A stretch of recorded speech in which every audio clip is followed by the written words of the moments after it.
We can already imagine a day when traditional classes might become obsolete. Like live performances, the pandemic forced education to move online and be available over any distance.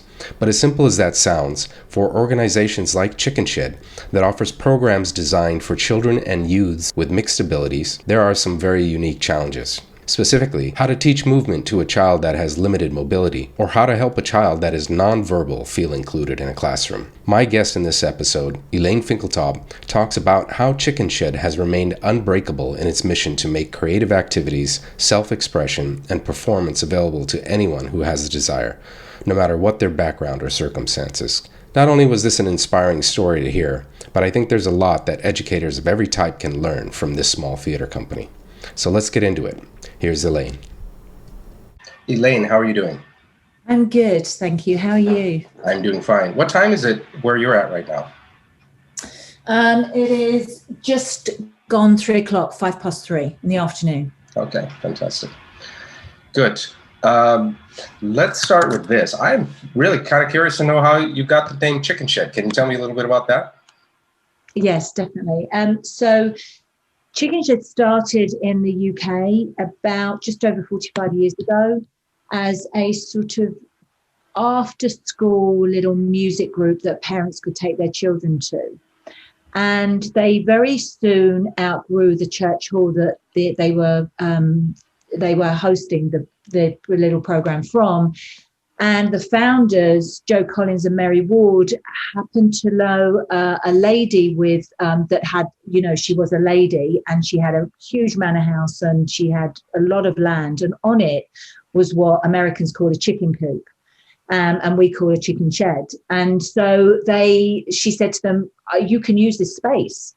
And so that's where that became their home. And the kids started to say, oh, we're going to go to the chicken shed this week. And so the name kind of stuck.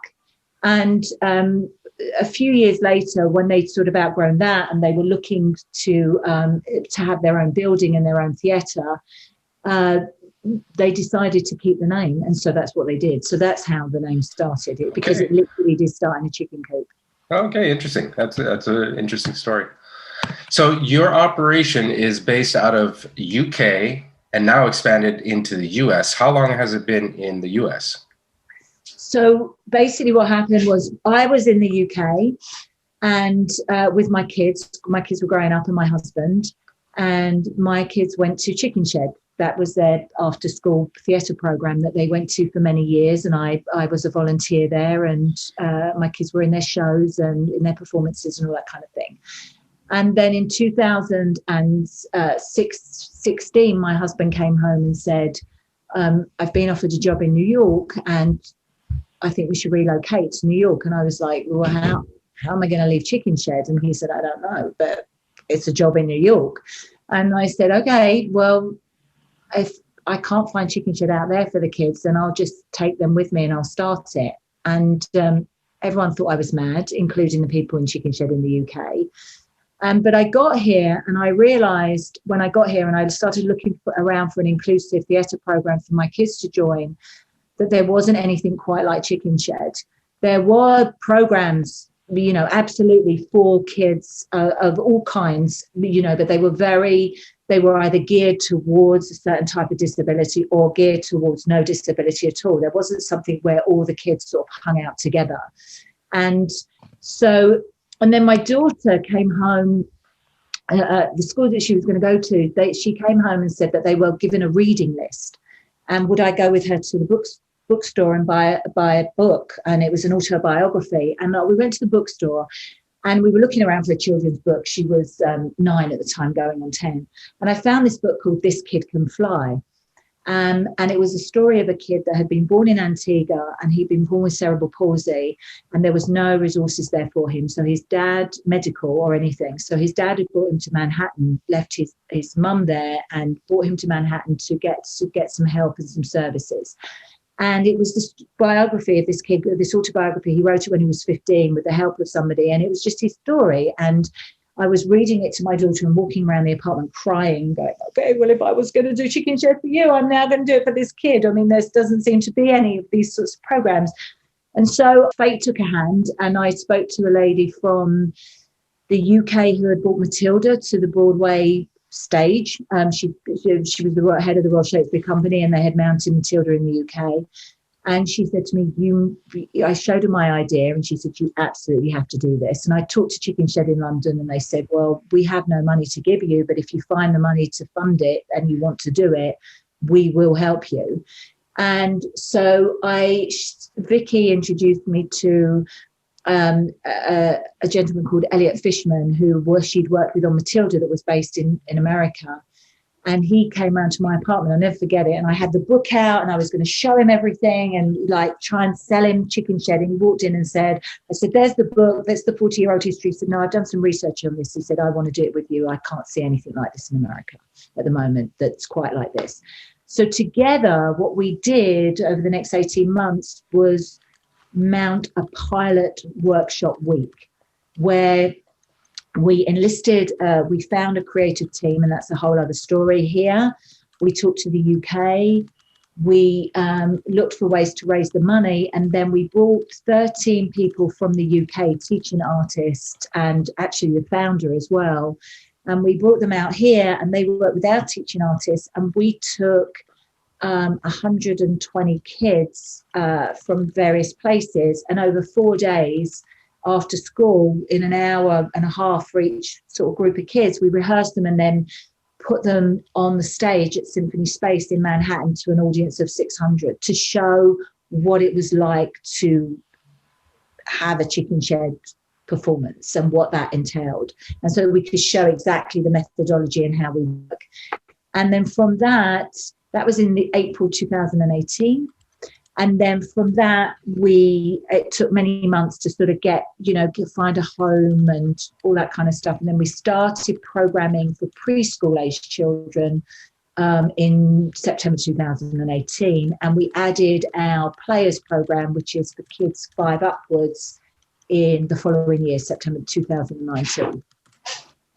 Got it. So let's get into a little bit of the specifics about the programs that you do offer. Who does it cater to, and how do you work with these schools, and what kind of productions do you put on, so people get a better sense of kind of the breadth of this? Okay, so our whole philosophy and our whole methodology of the way is working is to empower children and encourage children to have their own voice and help make the theatre happen. So we do not take shows and just teach a dance from a show or teach a song from a show. The children will help create the dance and create the movement around a song being performed. And we mostly work with our own material and our own song. The very young Tales from the Shed performances are for ages, specifically 0 to 5. And they come this is in the pre-pandemic, and then I can tell you how we pivoted it to be in the online space. Yes. So pre-pandemic, they will come into a room and there's no fourth wall. So when the puppets come out and when the artists talk to they are part of the show. They're completely immersed in the show. And whatever level it's suited to them. So if they want to dance or whatever, it's immersive. So they help the story unfold. So we have a loose thread of how many songs we're going to sing in that 30 to 45 minutes, and we have a storyline that we're kind of following. But then the children help shape and take that story along. Does that make sense? Yes, it does. So yeah, that is quite unique. So. Give me an idea of what a production looks like. When you say the children are involved in creating the dance or the production, what does that mean?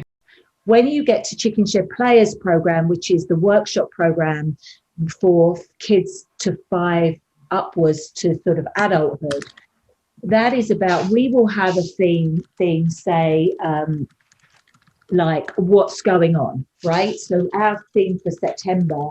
So there is a certain aspect of each workshop, which is you learn from us, we learn from you, and we devise together. Does that make sense? Yes, it does. So, but say, for example, we are doing an activity we're learning a song, right? So if we're learning a song, we would start to teach the song, but we might be teaching signing with that song. So that would be where they would learn from us. So that when we all perform, that would be the learning piece, right? Does that make sense? Yes, it does. Yeah. So that would be learning. Now with movement, if we were going to dance the song, then we might play the piece of music and say, what kind of movement do you think should go into this? So how would you like to move with this? Because everybody moves differently. You know, you move differently depending on whether you are athletic, depending on whether you are wheelchair bound, depending on whether you have been trained in ballet. You know, we've all got different ways that we like to move. So we will explore different types of movement, and the dance will come out of that exploration. Right? Got it. So are you working with children that have specific disabilities, or can you design your program to incorporate just about anyone? It's anyone. So so it's everybody. So we do not sort of go, this is how, if you're in a wheelchair, this is how we'll do it for you, and this is how we'll do it for you. You know, our job is to make each player successful on their own terms. Yes. And what success looks to them, we will help them feel a completely immersed participant of our programs, and we will find ways to work that. So we will work. So a child that's nonverbal will work alongside a child that is verbal, and they will collaborate together because we will help them work out a way to do that. Right. And these are primarily song and dance performances, or is there anything else? No, we do storytelling, and we will create storytelling and a show around. So the children will help write the story and how the story is going to move along. Right. Got it. So let's switch gears a little bit. Mm-hmm. Tell me how your business was impacted in 2020. What did you do to pivot? How did you survive? And where are you at right now? Okay, so so I kind of saw the pandemic coming, mainly because of my 16-year-old son at the time, because he came home from work one day in January and said, I'm not going to go to school next week. And I said, why? And he said, because there's a pandemic coming. And we were like, really? And as it so happens, he was a little bit early, but he was right. There was a pandemic coming. So I started to warn the team that we might, very early on, that we were going to have to think about if we get shut down in our space and what that looks like and how could we pivot online.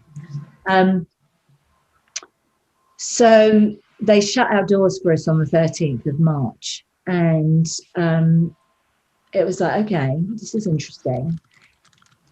So I said to my team, okay, I want us to start thinking about this as a marathon and not a sprint. So we do not have to be the first people out of the box to get online. What we have to do is think about how we're going to get online for a long period of time. So with the Chickenshed Players program, which is the kids that come in and devise the piece, the older, the 5 to sort of, 17-year-olds, that was relatively easy in terms of pivoting, because we set up Zoom, we embraced the Zoom world, we learned how to break out kids into breakout rooms. So that wasn't too difficult. It was difficult in terms of engagement. How are we going to get these kids to engage with us online, right? Visually, how are we going to work with children that aren't verbal? How are we going to work with children that are, how are we going to encourage, how are we going to do movement online with a child in a wheelchair or with limited mobility? How are we going to, and how are we going to incorporate them so that they can still work together and feel included in everything that we do? That's obviously was the challenge. The actual technology, although you can get bumped off of Zoom and the music delay and the technical problems that you have with it, they're things you can overcome, right? that make sense? But yes, yes. but actually the engagement piece is the thing that you have to work on. So what we did for that was we did some training with an improv consultant who came on and talked to us about how to reactions on Zoom and how to use Zoom participation, visually. So we did some training with the teaching artists. We did some sort of workshops and brainstorming to figure out how to do it. And we slowly learned. I mean, basically, we learned by doing it, and we learned by embracing the technology and what that could be. And we also, we were about to put on the Tiger. We were working on a production called The Tiger and Liger, which is based on a book from one of our artists, Chickenshed artistic ambassadors called Keely Swift, who's based in the UK. And it had been a show that had been done in the UK that we had the rights for. And so we were about to perform that on a stage. And so what we did was we kind of made a live sort of rehearsal show bit of it to the parents online at the end of the semester in April. And we realized, obviously, it wasn't great at all. It was very much a learning curve, but we did it and we learned a lot and the kids had a great time. And, we figured things out so that by the time we got to the next semester, which was in September through December, we had worked out how to create a performance for parents to watch at the end of the semester by doing some things that we put together that was edited and that we showed them of what had gone on in the workshops, and some things that were live that we brought the kids into and we did interviews and stuff. But it was very much an interactive, immersive piece as opposed to a performance. Yeah. And so while this is going on, are the students and viewers, are they able to interact with each other live? So the students, so it was a completely student-led performance. It was like a big show and tell. They'd learned signing for a song, so they performed that. The kids performed that live in the performance on Zoom. So we brought in a set designer to work with the children, and he worked with the kids on brainstorming what their set would look like. And over the course of the semester, the kids helped design and input what they wanted the set to look like. So by the time the end of the semester came, we now have a virtual backdrop that has been designed and designed and produced around the collaboration of the kids. So we presented that. We sort of said we worked with a set designer this term, and this was the different stages that came out of the set, and we showed the parents that. So we explained the creativity, because the thing is, I see this world as having huge potential, huge. So, for example, I'm working with Chickenshed in the UK and the Shed in Helsinki on a project where we want to have students, 14 to 17 year olds, come and be part of a program where they meet and meet online, and eventually they will meet in person and create a show in person. But they will meet and create performances online first, and then move into a real space. And even in the real space, we can do stuff together by using screens and cameras. I mean, there's so much potential now for performance and collaboration, I think. Yeah, it is a time to get inventive, and certainly there will be some businesses that are going to adapt to this very well, such as yours. And I've talked to others as well. The thing that's impressive to me is how you're putting the emphasis on the creative process more than the performance, I would say. Would you agree to that? Yeah, to a certain extent. I think our aim is to produce high quality, fantastic theatrical productions. But the importance is the involvement of the collaborators, which are the kids and the students. Yeah, that's the important bit. We have high production values completely, but it's just that we approach it differently. Got it. And then when you do a performance, are you selling tickets to it? Is it free to attend?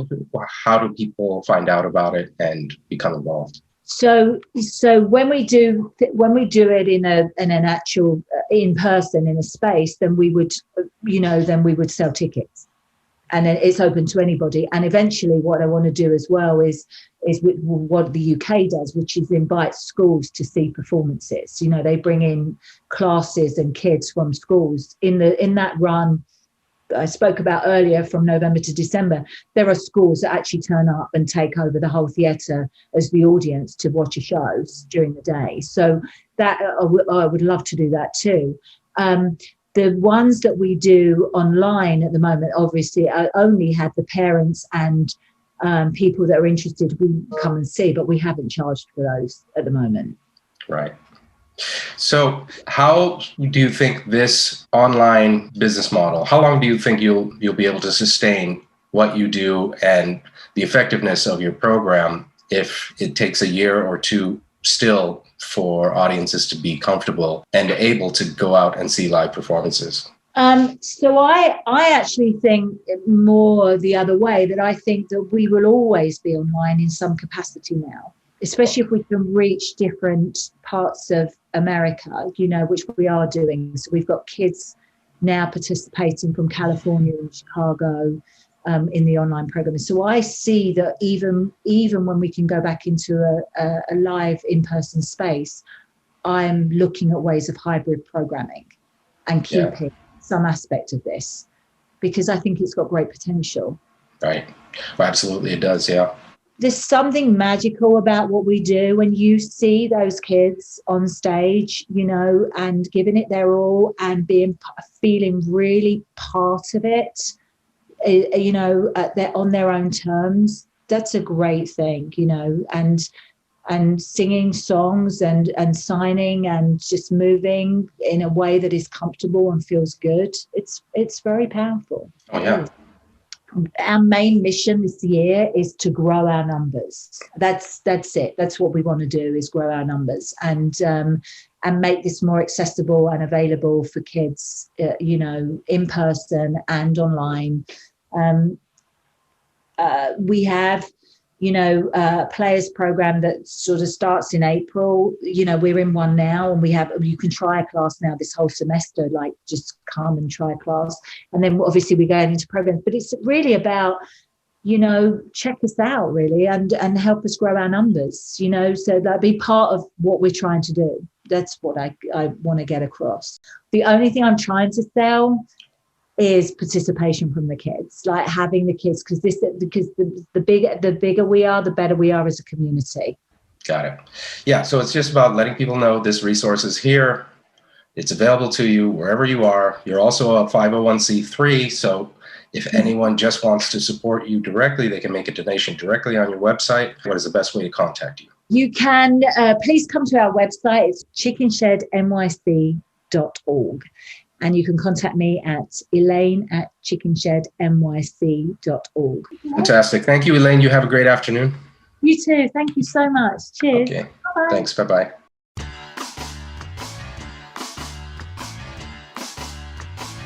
Welcome to Chickenshed NYC, an inclusive theater company for kids. We welcome children from all different backgrounds with all different abilities, no matter where you live. Our fun and interactive program is now online.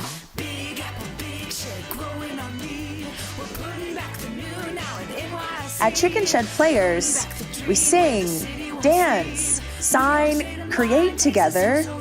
You get to bring in your ideas, and we help bring them to life. You can find out more and sign up at our website, www.chickenshednyc.org. Thanks for watching.